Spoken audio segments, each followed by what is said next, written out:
Our next presentation here is a fireside chat with Dave DeBorde and Jonathan Gray. These guys are, I would say, both legendary in their own ways in the film industry. Jonathan's worked on, actually, I think the first time you and I spoke, Jonathan, it was at Sundance, and you nonchalantly said, "Oh yeah, I've got 16 films in the festival this year." And usually it's a bit more. But Dave and I are partners in crime on quite a few projects now, and is a writer-director, a producer, everything. Worked on a ton of projects, and we're just going to have a fireside chat and share your ideas on creativity in the film industry. So over to you. Yeah, all right. Well, a round of applause, please, for Dave. So Jonathan, I've had the great pleasure to have Jonathan sit on a lot of panels at different places, and it's always amazing. And so this isn't like equally weighted, like, oh, we're both going to talk to you. That's not what's happening. I'm moderating the Jonathan Gray panel because you guys want to hear what he has to say. A real quick intro to Jonathan Gray. There's too much to say. A real quick snapshot as to why you should be paying attention. He's cast a very long shadow in this city and across the industry. He, for a long time, until just recently, he ran the definitive entertainment law firm for independent film in the world. And then you name it, hundreds of Sundance submissions or acceptances, 40 Oscar noms, 5 Oscar wins, and lots of fun stuff. So, thank you. I will say it's an absolute privilege to do what I'm doing for 30 years. I still feel like a kid in a candy store. My principal function in film has been as a lawyer the last 30 years or so. Working in intellectual property, working with artists, and the way I'd like to look at it is, that space that exists, between art and commerce is sort of the space I live in. When those wheels, hit the road, there are lots of agreements that get done. There's a lot of creativity that goes into that process. I've been asked a number of times, over the years, and I produced a bunch of films. Folks say, ever think about getting the creative side of the business? Speaking to a lawyer, presumptively, that business is not creative. And I said, boy, imagine a film that has a bunch of actors whose fee quotes are bigger than the budget of the film. Think about the process that is involved in putting together a film in an equitable manner and a transparent manner, and all the variables that come into play, and making that all work together. That is an incredibly creative process, and I've been privileged to be, in the middle of that for many, many years. I got to a point about 3 years ago, I woke up and said, wow, what have I done? I had built a law practice without any specific intentions of going into a 22 lawyer practice. And I realized that, like a lot of small businesses, I blew past that tipping point where, half your job becomes management of the business and less on the creative, side of things. So, I made a decision, to start winding things down, not retiring, but making my life a little more simple, be able to focus more on the producing side of things, which, I'm not quite pushed past the law side of things. We've got 6 documentaries at Tribeca currently, which is a perfect storm, sort of the last hurrah for me on the legal side of things. And I'm also in the midst of producing an old friend named Boaz Yakin's current feature. Boaz made films like Fresh. You guys remember Fresh from years ago, wonderful, independent, and remember The Titans and Price Above Rubies. This film, talk about taking a dive into the creative world. It is a film that is essentially a love story between an aging battle rapper and a spoken word artist. And about 75% of the dialogue is in the form of poetry and rap. And by the way, it's a dance film that's being choreographed by one of the principal choreographers from Alvin Ailey. And on that film, we opted to work with professional dancers. So it's a non-SAG film. We realized it was easier to bring in dancers and teach them how to act rather than bringing professional actors and teaching them how to dance. So like that. So that's sort of an up-to-date. Yeah. Well, I would want to go back to the comment about it's a non-SAG film. Shooting a non-SAG film with a named director, named creative, that in and of itself is creative. I'm sure when you were first looking at it, it's like, oh, well, here are the normal unions, even when you're not shooting with that much money that you have to bow to, and the first one is SAG. was that an immediate thing, or did you guys talk about the creative process Yeah. of that? How you guys wound You know, up? it was, we had made another film. I did another film with Boaz called Aviva, which was also a dance film. And there, the decision was made as well, after going through the process and auditioning various actors. It became, you know, sort of untenable, the idea of, again, training actors to, you know, dance professionally.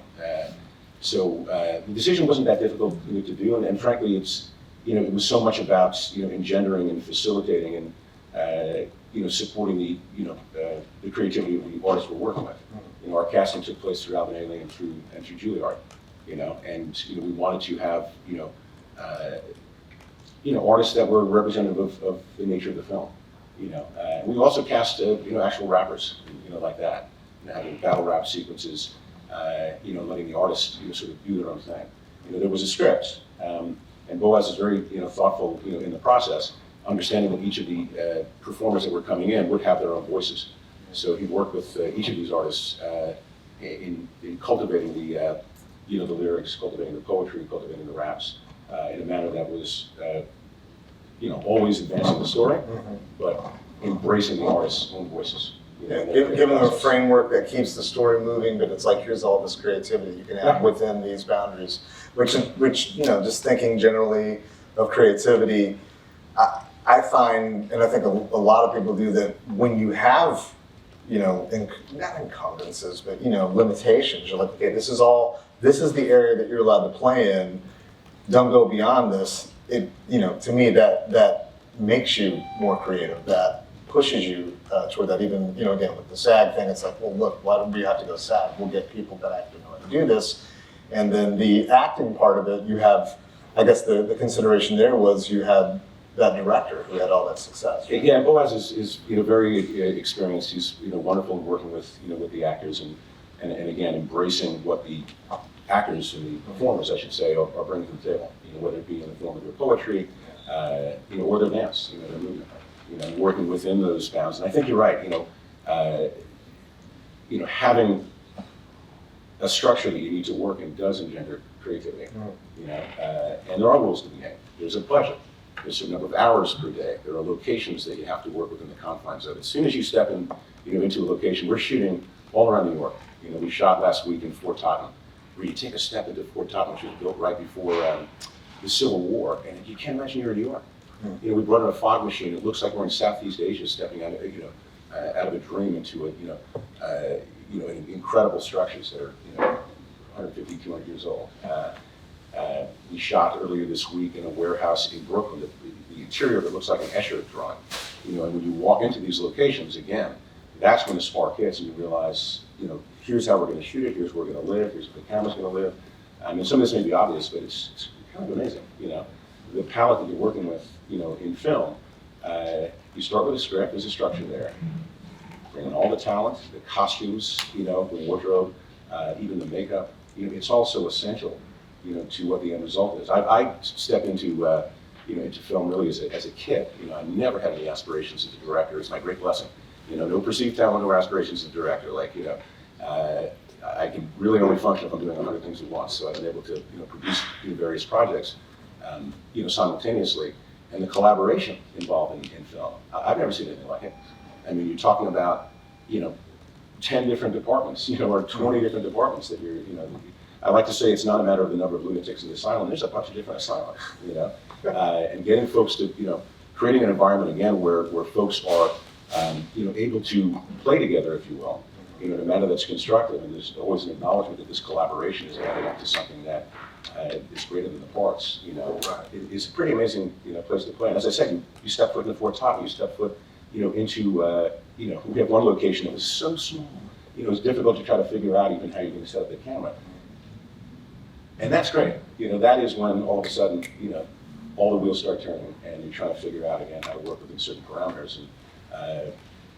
And there is an energy when you're actually in the space, as opposed to like, well, here are the pictures. This is what the location manager shot for us. Yeah.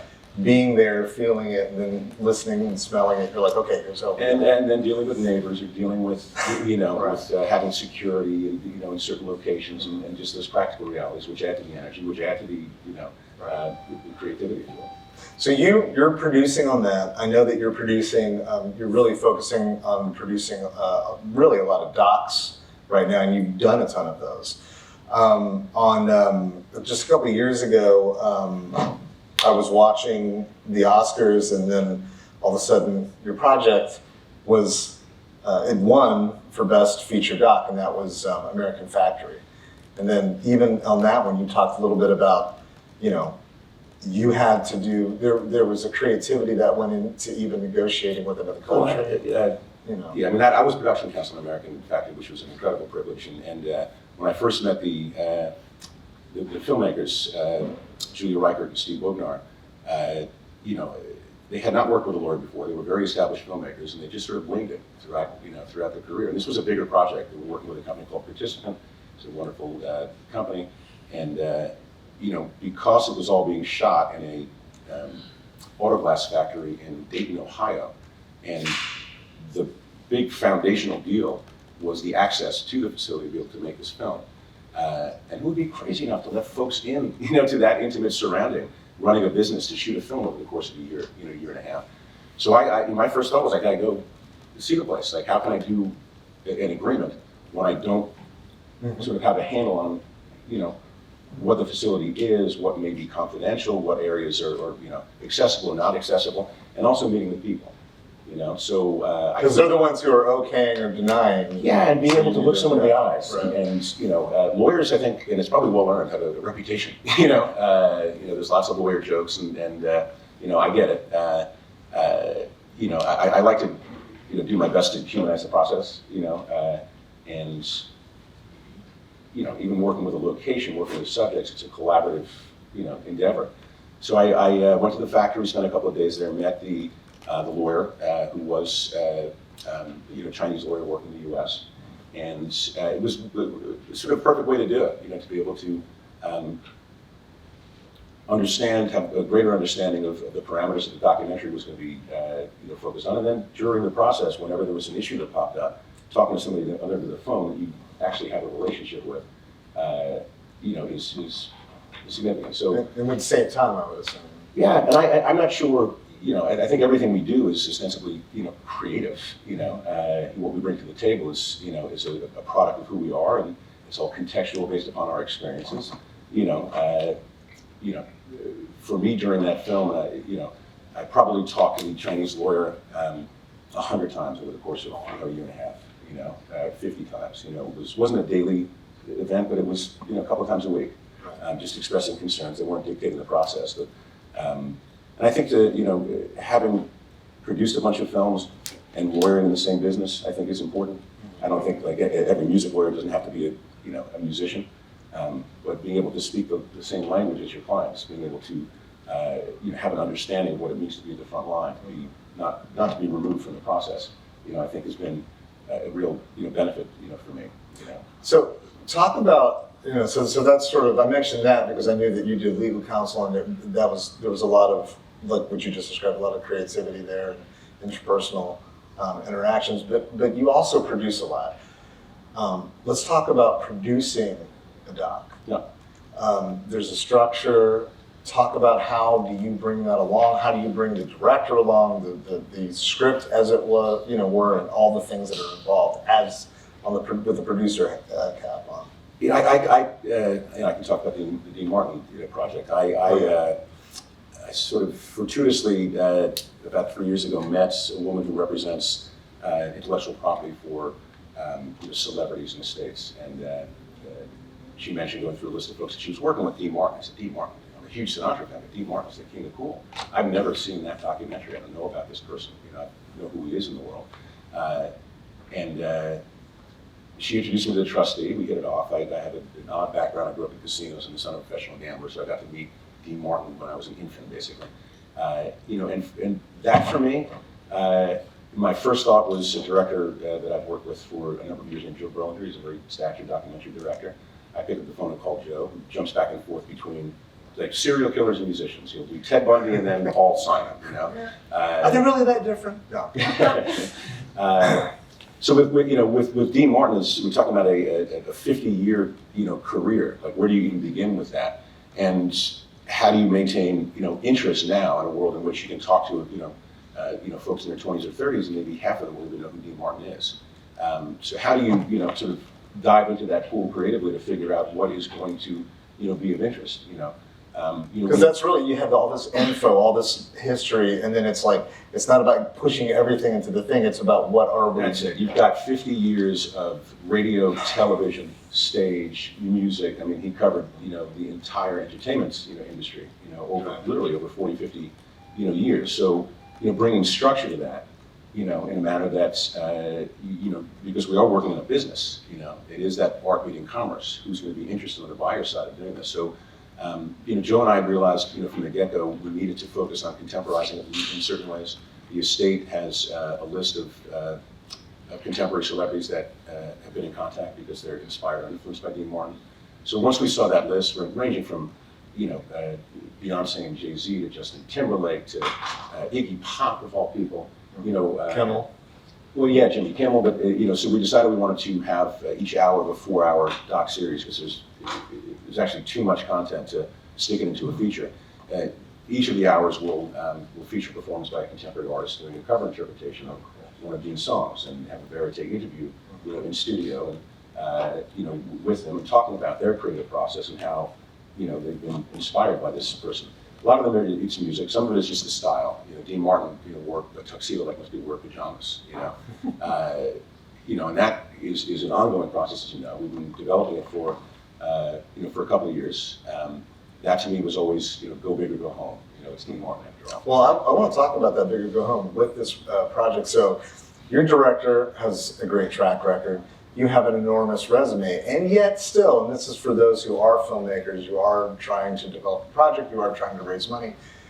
Despite your career and his career and the other people that were involved, you still created not just a great deck, you created the most amazing deck that I've ever seen, and that was extraordinarily creative. It wasn't just appealing, it was tactile. Could you talk about the creativity? I almost forgot that. Yeah, the deck's unbelievable. The presentation, that you go out there with, for the streamers, for the networks, for the buyers, for the investors is so important. It really is true. You get that one bite of the proverbial, apple.